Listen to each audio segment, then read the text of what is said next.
유석춘 연세대 교수님 나오셔서 준비가 된 채로 지금 계십니다. 유석춘 교수님입니다. 반갑습니다. 네, 반갑습니다. 예. 제가 앞서 교수님 네. 최근에 이제 이승만 대통령에 대한 사회적 조명이 짧은 시간에 좀 바뀌었지 않습니까? 이승만 대통령 기념관 만들 때 한번 굉장히 큰 호응이 일었고 다큐 영화 건국전쟁이 나오면서 큰 흐름이 있었어요. 거기에 또 인터뷰를 여러 번 하셨어요. 그래서 새로운 스타로 지금 영화 스타가 됐습니다. 영화 스타까지는 아니지만 하여튼 그 영화가 성공하면서 저도 좀 이래저래 저 사람들한테 관심을 좀 받고 있습니다. 배우 얘기도 나왔잖아요. 배우 얘기 나왔으면 스타 되신 거죠. 뭐. 이승만 연구 어떻게 시작됐는지부터 한번 살펴보겠습니다. 이승만 연구의 선구적 역할을 한 곳이 있습니다. 혹시 알고 계신가요? 이승만 연구원, 연세대 소속의 이승만 연세대 부설이죠. 이승만 연구원, 전신은 연세대 국제대학 대학원 부설 현대한국학연구소입니다.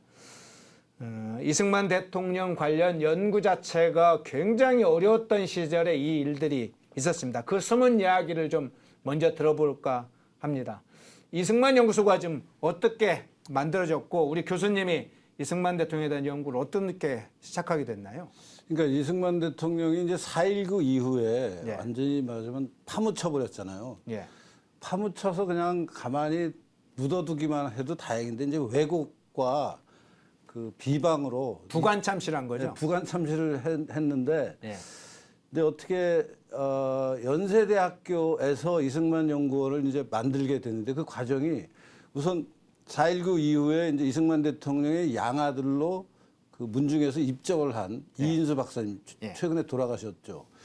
그분이 이제 참 공이 많으셨는데 그 경무대에 이승만 대통령이 이제 거처를 약 12년 하셨나요? 그러니까 집권 기간에.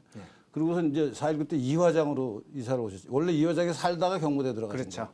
이화장으로 그래서 경무대에 본인이 보관하고 있던 여러 가지 독립운동 때부터 가지고 다니던 이 양반이 정말 기록을 엄청나게 많이 그 보관하고 계셨어요.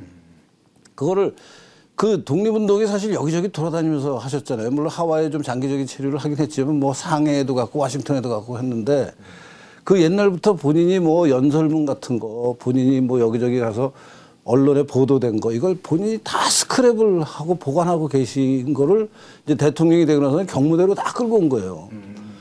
그게 이제 이화장 이제 하야를 하고 나서 이화장으로 다 넘어왔어요. 이제 그때 하야하자마자 영화에서도 나왔지만 이제 하와이로 잠깐 바람 쐬러 가시다가 이제 맞아 못 돌아오시게 됐잖아요. 그렇죠.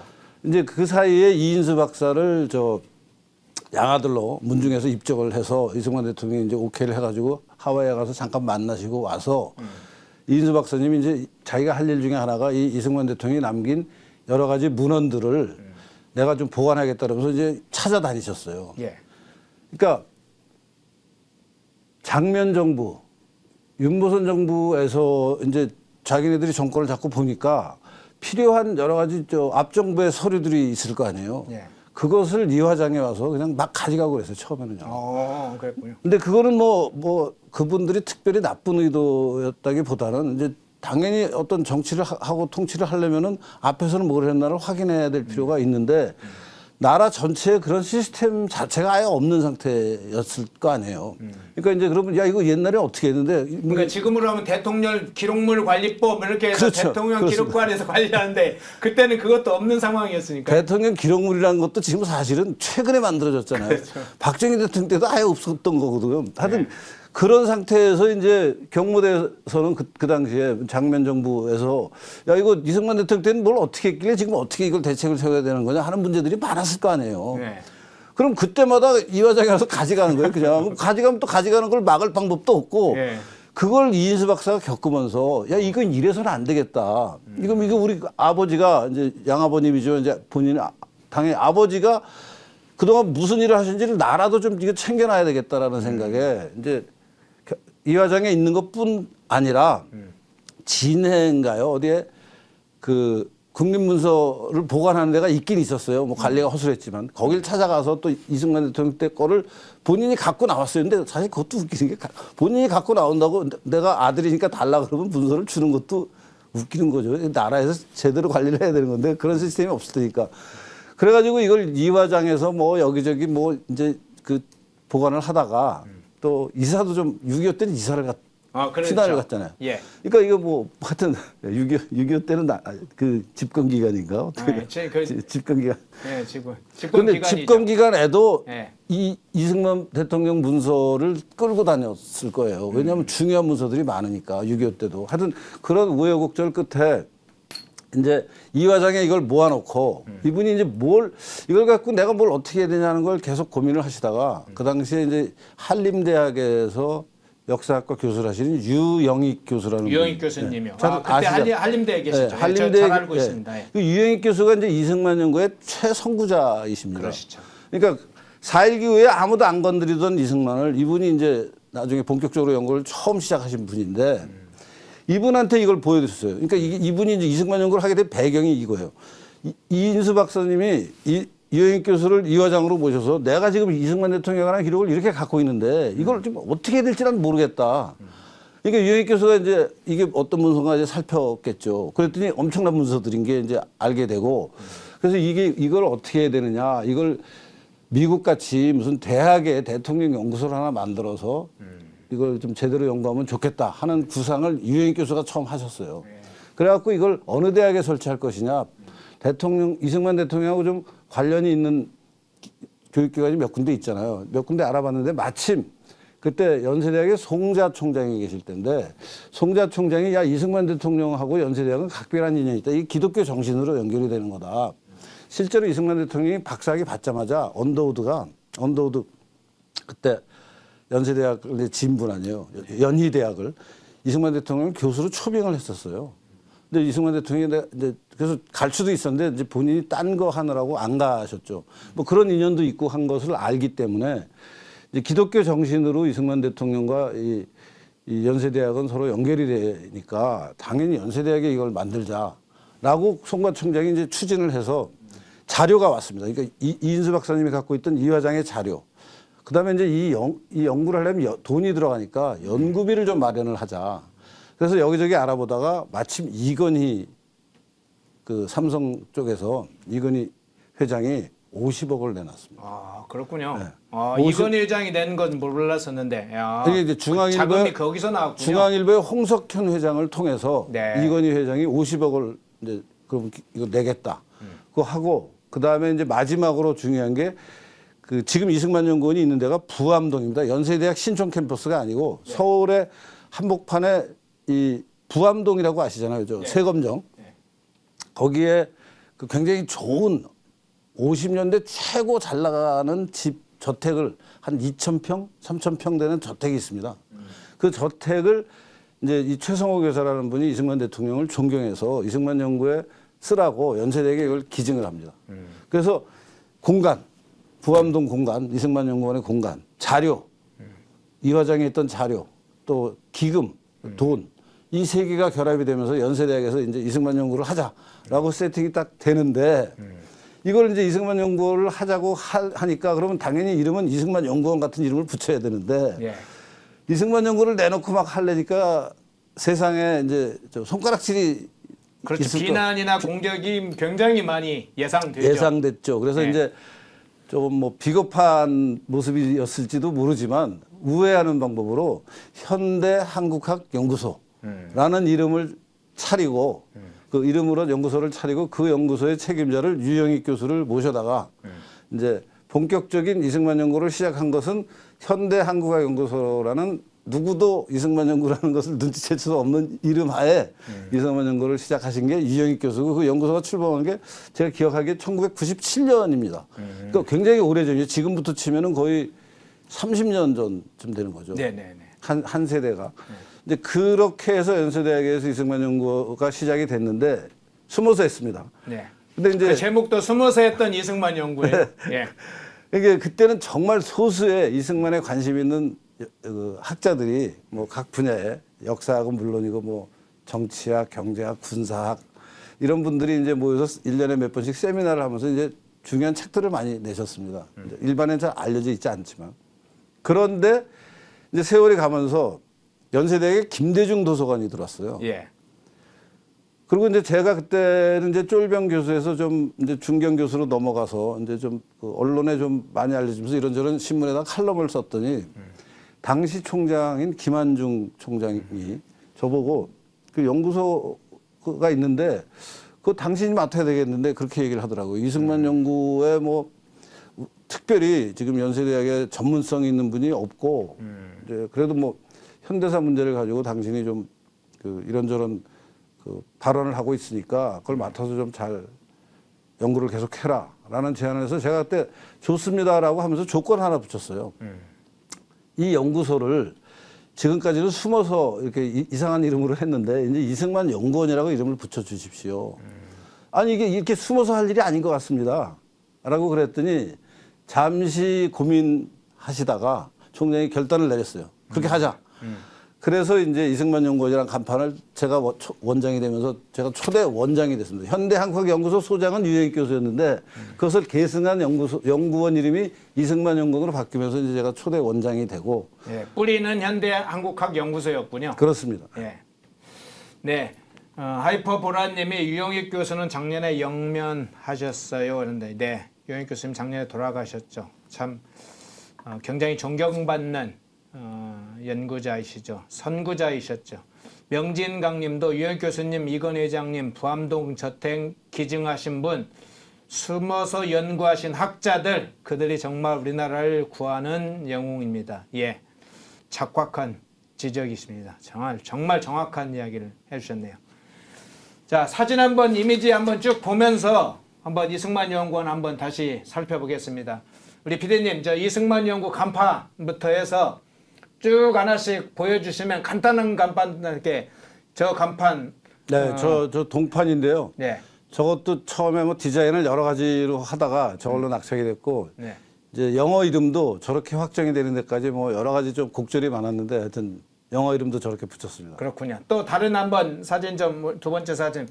이게 네. 지금 예. 요게 이제 그 그러니까 50년대 고급 저택이라 요새 기준으로 보면은 별로 고급스럽게 안 보입니다. 다만 이제 공간이 넉넉합니다. 예. 굉장히 넉넉한 공간에 지금 이제 저게 전시하는 저 이승만 대통령하고 관련된 원본을 기록물 원본을 똑같이 복제한 복제물입니다. 예. 넘겨 주시겠어요? 네. 또 저렇게 전시하고 예. 이제 저건 어떤 장면입니까? 연세대학교의 고위직 담당자들이 이승만 연구원을 방문해서 여기 실제 어떤 문서들이 있는지를 확인하는 겁니다. 저기 저 안경 낀 사람이 오른쪽에 머리 허연 사람이 접니다. 네. 오른쪽에 분은 상당히 정확하게 알고 있고요. 가운데 계신 분은 누군지 잘 모르겠네요. 부총장님이셨습니다. 예, 네. 또 다른 사진 한번 볼까요?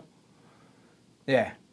여기 입구입니다. 그 부암동에 부암동 올라가는 입구 쪽이군요. 서울미술관이라고 지금은 서울미술관이 있는 그 입구에서 네. 이제 부암동 들어가는데 이 오른쪽 집은 한진그룹 회장집입니다. 아. 오른쪽 저 담벼락은 그리고 왼쪽은 이제 이승만 연구원 담벼락이고. 왼쪽이 이승만 연구원 담벼락, 오른쪽은 한진그룹 회장 그다음 집 저 담벼락. 뒤에 이제 그 이렇게 아치문이 보이는 문이 이승만 연구원 입구입니다. 절로 저 들어가시는군요. 네. 아침마다 그러면 저기로 출근하셨겠네요, 한동안. 저기 한동안 출근하면은 저기 굉장히 좋습니다. 공간이 넉넉하고 예. 서울 한복판인데 굉장히 조용하고 그 환경이 굉장히 그 녹지가 많아서 좋습니다. 예. 다른 사진 한번 볼까요? 예. 네, 저게 이제 입구에 겨울에 찍은 건물 저 입구 쪽인가 보네요. 네, 저 건물을 보세요. 저 거의 파르테논 신전 같은 그러네요. 대흘림 기둥이 있잖아요. 한옥일 줄 알았더니 안 그러네요. 네, 아주 50년대에 지은 엄청 좋은 양옥인데요. 당대에는 저 최성호 교사, 저 건물을 기증하신 최성호 교사의 부군 되시는 분이 우리나라 50년대에 나일론 산업을 일으킨 분이에요. 그러니까 우리나라 섬유 산업이 왜 이제 전후에 나일론이라는 게 들어와서 엄청 인기가 좋았잖아요. 그래서 지금은 뭐 엄청 이제 그 발전했는데 저분은 그때 나일론 산업을 일으켜서 돈을 많이 벌고 더 이상 사업을 하지 않으시고 이제 사업을 접으셨어요. 그리고 일찍 돌아가셨어요. 근데 이제 최성호 교사는 그 사모님이신데 지금 최성호 교사의 본래 집이 어디 철원 쪽에 굉장히 그 땅이 많은 집 그 따님이셨나 봐요.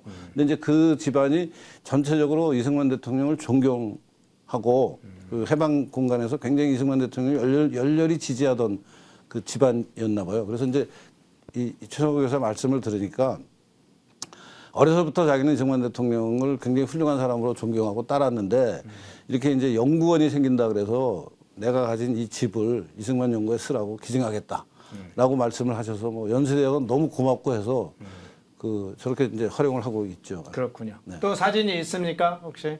또 회의실 사진도 네, 있나? 이게 전경입니다. 전경. 이게 이제 저 뒤에 지금 아까 그 건물이 이게 멀리서 보이는 거고 이제 마당이 있고 이게 마당 한쪽 끝에서 이제 찍은 거죠. 예. 저 공간이 굉장히 좋습니다. 서울 한복판에. 여기 사진에 보기에도 상당히 전경이 네. 굉장히 아름다운 정원까지 갖춘 그런 이승만 연구원이네요. 자, 또 다른 사진 한번. 예. 저게 이제 2층에서 아래층에 회의실을 찍은 건데요. 지금 회의실 공간에 이제 자료 정리하는 그 상황입니다. 저 조교들, 학부생, 대학원생들이 이승만 대통령 관련 자료를 정리하는 모습을 찍은 겁니다.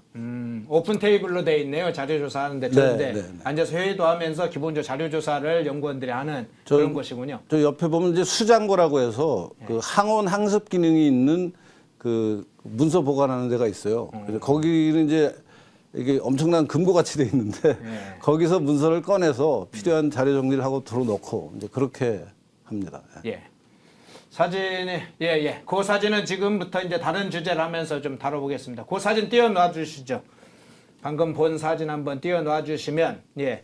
이승만 대통령의 90평생 중에 압축적으로 그 시대의 배경 문제를 좀 잠깐 살펴보겠습니다.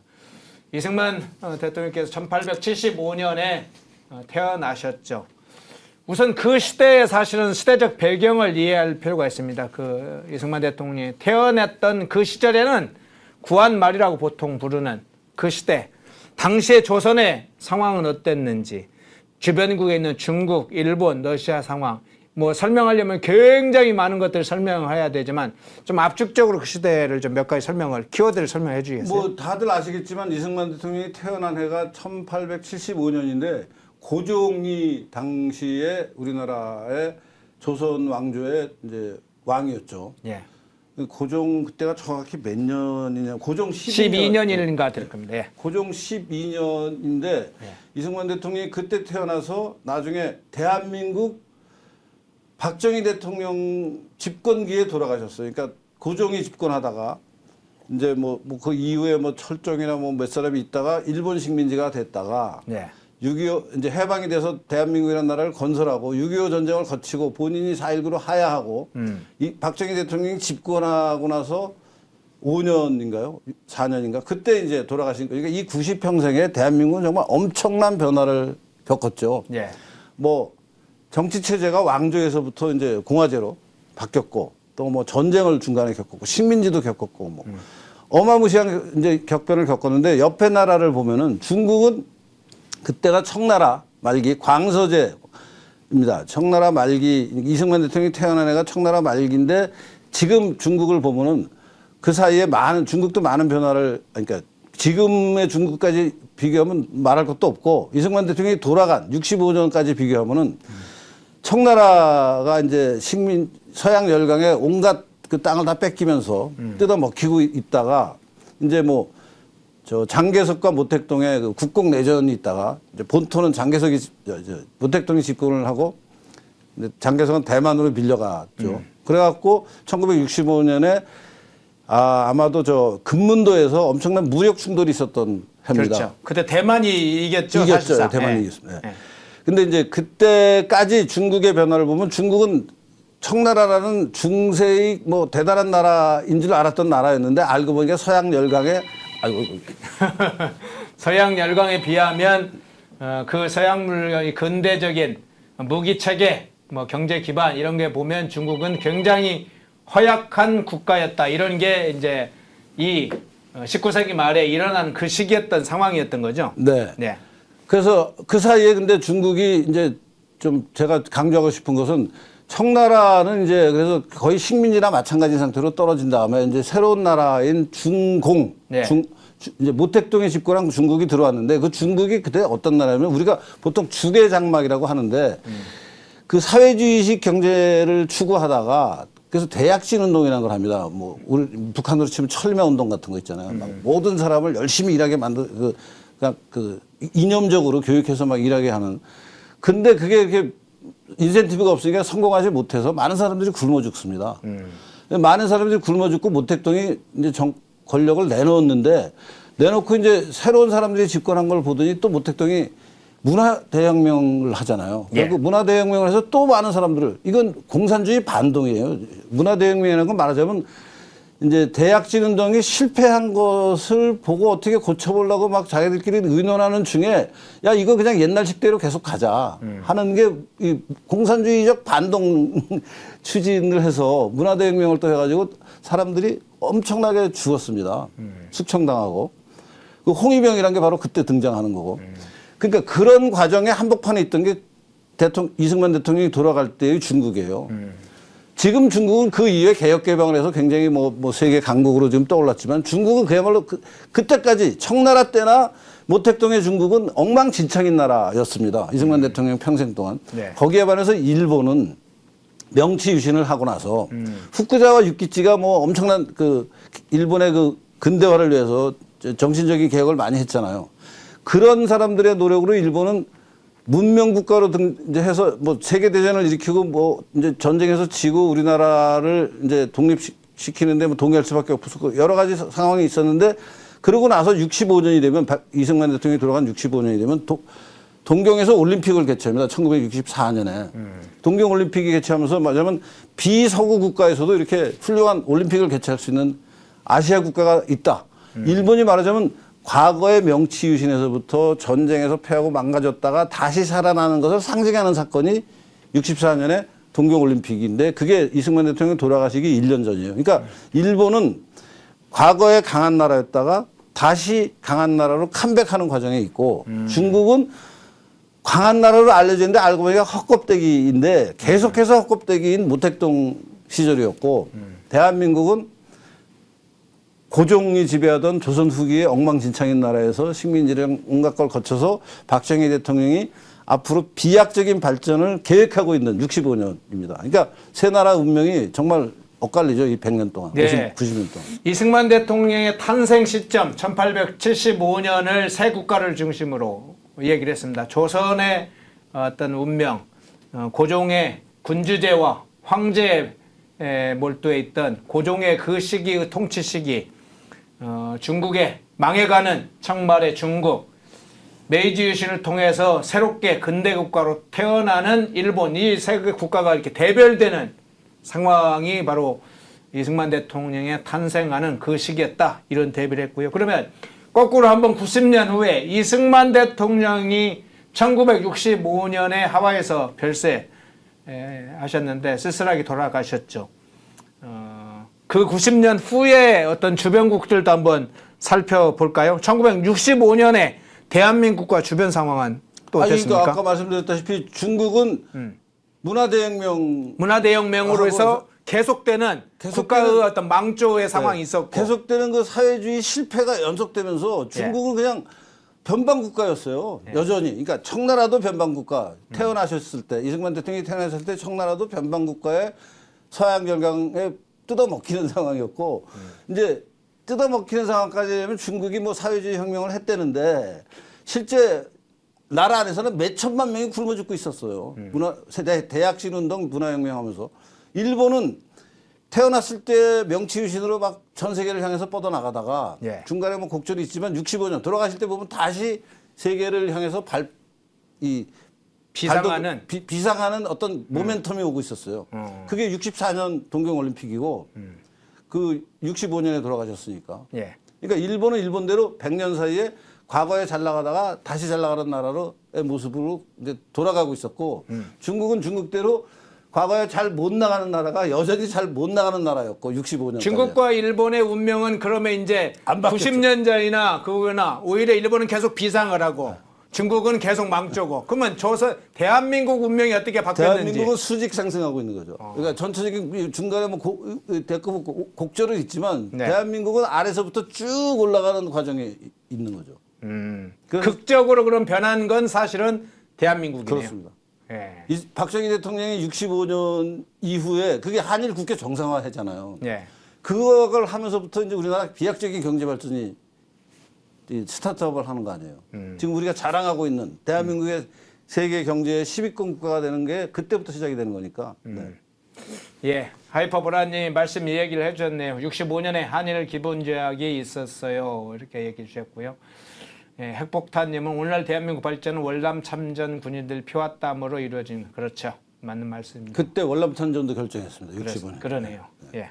64년. 자, 좀 쭉 그 시대 이승만 대통령 90년 생애를 지금 저희가 쭉 이후에 다룰 거기 때문에 탄생과 운명하는 그 시기에 어떻게 극적으로 변했는지를 먼저 살펴봤고요.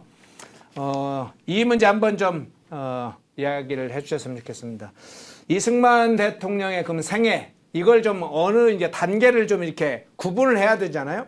그런데 우리 교수님은 시대 배경을 이렇게 이것과 이승만 대통령의 살아가는 어떤 업적이나 선택, 어떤 중요한 선택을 할 때 그것과 이렇게 교차하면서 구분을 했더군요. 어떻게 구분을 하신 거예요? 그러니까 이승만 대통령이 90평생을 사셨으니까 그 90평생을 어떻게 시기 구분을 하느냐가 사실 연구자들마다 고민거리고 클리어 컷한 게 있냐 하는 게 이제 중요한 그 어떤 그 분기점이 되는데 우선 네. 가장 중요한 거는 독립운동한 시기와 집권한 시기. 그러니까 이승만 대통령을 인생을 이렇게 쭉 살필 때 가장 중요한 건 대통령이 돼서 집권한 시기는 누구든지 이건 집권한 시기다. 뭐 그런 얘기를 할 수 있잖아요. 네. 그다음에 이제 집권을 하기 위해서 뭐 대한민국을 독립시키기 위해서 독립운동을 한 시기도 분명히 있죠. 네. 물론 독립운동의 구체적인 양상은 또 많이 안에서 바뀌지만 그다음에 그런 독립운동하고는 상관없이 어린 시절에 젊은 시절에 성장 기간이 있잖아요. 이런 것들을 그다음에 집권 이후에 뭐 어떤 이제 뭐 일종의 몰락기라 그럴까요? 뭐 황혼기라 그럴까? 그런 시기는 누구나 다 이제 그 인정을 하는 그 시기 구분인데 그 시기 구분 중에서 이제 독립운동 할 때 그러면 그 이승만 대통령이 뭐 대충 아시다시피 이제 태어나서 과거 시험 준비를 하다가 가보개혁으로 과거 시험이 없어지니까 이제 배제학당에 가서 그러면 영어라도 좀 배우자. 해외 문물이라도 좀 배워보자.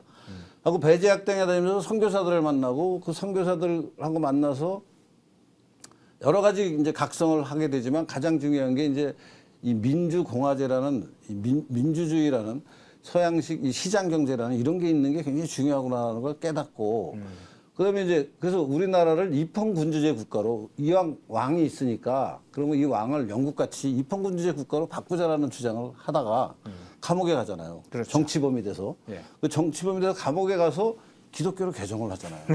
그러니까 그런 것들이 그러면 기독교 신자들 입장에서 보면은 야 이승만 대통령이 기독교 신자가 아닌 기간과 기독교 신자인 기간을 나누는 게 중요하다. 기독교 입장에서는 굉장히 중요하겠네요. 굉장히 중요하고 또 틀린 말도 아니에요. 굉장히 중요한 겁니다. 근데 그런 기준으로 나눌 것이냐 아니면 뭐 감옥에 있는 기간을 따로 나눌 것이냐 감옥에 있는 기간 중에 기독교로 개종하기 전과 뭐 여러 가지 쟁점들이 있어요. 독립운동도 처음에는 이제 그래서 감옥을 나와서 미국에 또 갑니다. 미국에 가서 또 이제 공부하고 하던 시절이 있었죠. 그러니까 미국에 가는 건 처음에는 공부하는 생각도 하지만 사실은 그 민영환이라는 사람의 밀사로 가거든요. 네.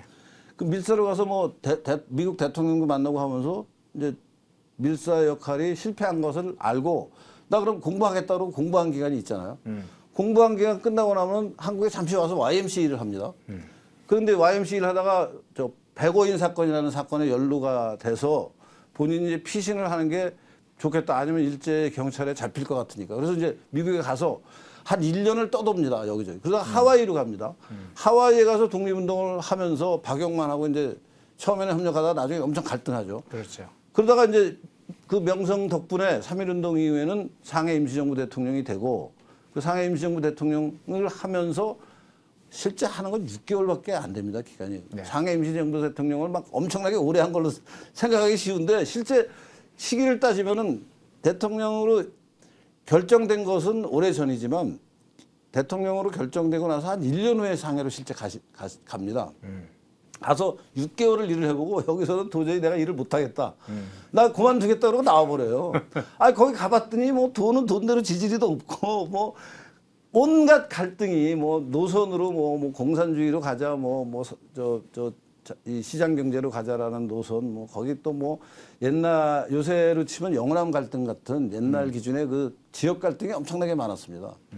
거기다가 뭐 하여튼 그런 온갖 갈등에 시달리면서 이제 6개월을 일하고 난 이거 못하겠다 그러고 나와서 이제 다시 하와이로 가서 독립운동을 하는데 그 사이에 또 뭐 상임정부는 대통령을 모셨다가 또 대통령을 탄핵까지 하고 뭐 별 난리가 다 벌어지니까 그 시기들을 그럼 어떻게 할 거냐. 그리고 이제 하와이 가서 올해 독립운동을 하다가 39년인가에 워싱턴으로 갑니다. 네. 워싱턴에 가서 재팬 인사이드아웃 원고도 쓰고 마지막 2차 대전의 마지막 그러니까 2차 대전이 일어날 거다라는 예측도 하셨고 그 2차 대전이 나면은 일본이 이제 패망하고 우리가 독립할 거라는 확신하에 온갖 그 활동을 하시잖아요. 그래서 뭐 OSS, CIA 전신인 OSS와 무력 그 참전도 의논을 하고 그러다가 이제 작은 규모지만 군부대도 사실상 상설하는 그렇죠. 거죠. 예, 예.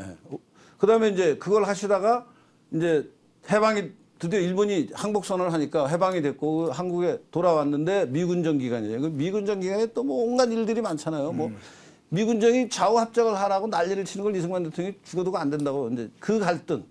그 유엔으로 넘어가면서 이제 이승만한테 기회가 오기 시작해서 드디어 50선거하고 7월 17일 날 아까 그 한복 입은 사진 그 대통령 취임식 때 사진입니다. 그다음에 8월 15일 날 정부 출범하고 이 과정을 그럼 어디서 토막을 내서 이승만 대통령의 이 일생을 좀 구분해 볼 수 있느냐 하는 것이 참 어려운 일인데 제가 그래서 11단계로 나눴습니다.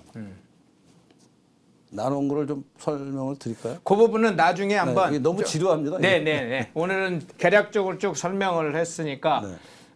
우리 시대적 배경을 기반으로 하지만 이승만 대통령의 정치적 선택, 정치적인 선택만 아니라 선택 여러 선택이 있었죠. 네, 뭐 다양한 삶의 선택이 네, 중요해요. 배제학당도 가고 거기서 뭐 감옥도 한성 감옥 고종 폐위 사건 예를 들어서 고종 뭐 가기도 하고 미국에 가서 어떤 일하고 또 하버드 프린스턴 가서 박사학위 타고 이런 수많은 그런 선택의 과정과 비교 교차하면서 11개 단계를 분류를 해주셨어요. 그 부분은 이후에 한번 저희가 하나씩 나누면서 다음 주 주제로 분류해서 사건을 좀 다뤄보겠는데요.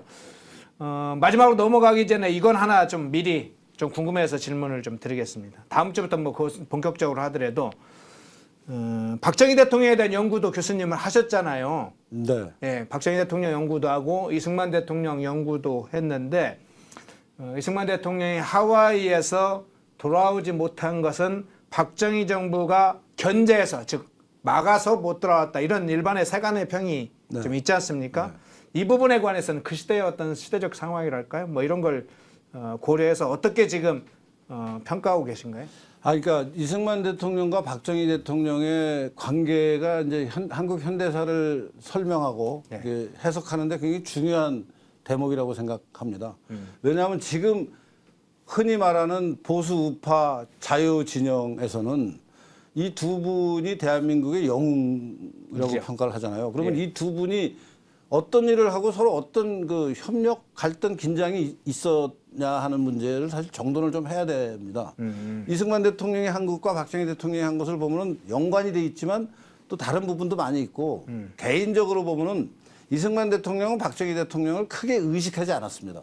왜냐하면 앞서간 분이고 권력자였고 상대적으로 박정희 대통령은 하위에 있던 사람이었는데 젊고요. 네, 젊고. 예. 이제 이승만 대통령이 4.19를 겪는 과정부터 시작해서 이제 약자가 되기 시작하잖아요. 권력에서 밀려나고.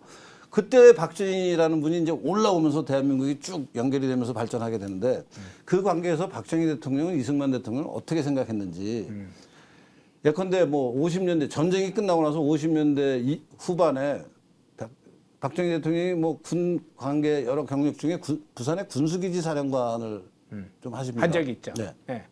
그때 보면은 그 조갑재 선생이 쓴 박정희 전기에 그 부분을 읽어보는 네. 매일 모여서 그때 국제신문 사장하는 하여튼 그 당시 이제 지식인들 하고 박정희 대통령이 모여서 이놈의 나라가 지금 부정부패로 엉망진창이다. 그때 소장일 때. 네.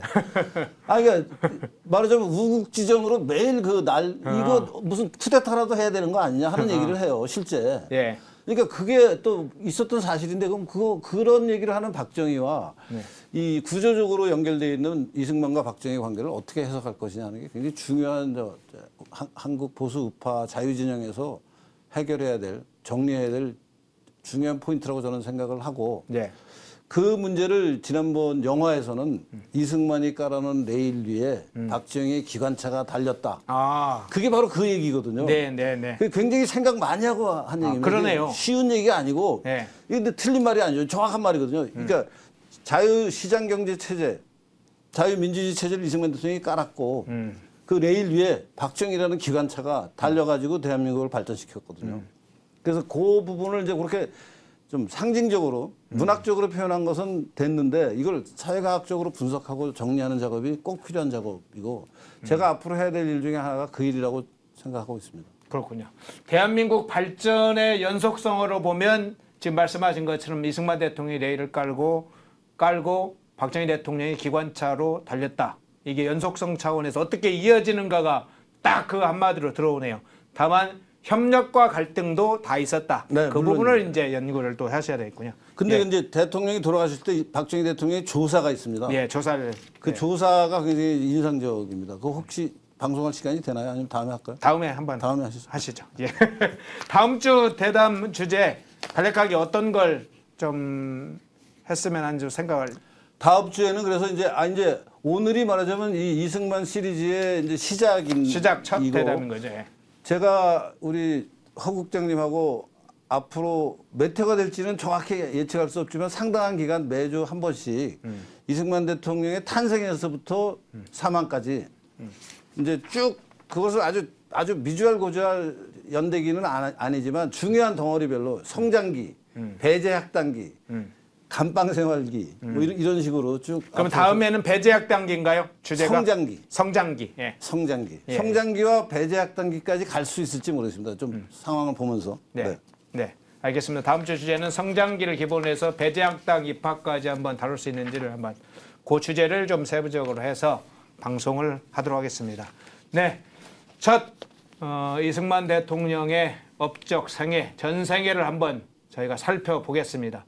위대한 대한민국의 탄생, 어떻게 탄생했냐 할 때는 늘 가슴속에 이승만 대통령이 두근두근 떠오르죠.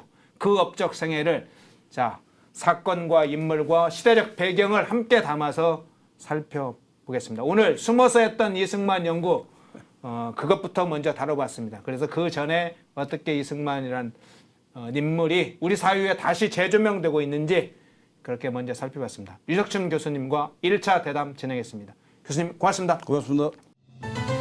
펜앤드마이크 인터넷 신문을 아직 모르시나요? 저도 펜앤마이크 인터넷 신문 애독자입니다. 아주 유익합니다. 저는 방송 준비할 때 제일 먼저 펜앤 인터넷 신문을 찾아봅니다. 펜앤 인터넷 신문은 모바일 앱으로 편하게 볼 수 있습니다. 구글 플레이 스토어, 애플 앱 스토어에서 펜앤드마이크를 다운받아 설치하세요. 펜앤드마이크 인터넷 신문이 여러분의 세상을 보는 지혜와 안목을 열어드립니다.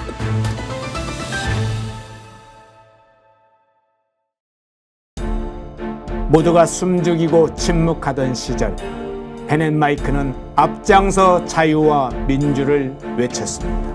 자유파 정권 탄생을 위해 싸웠습니다.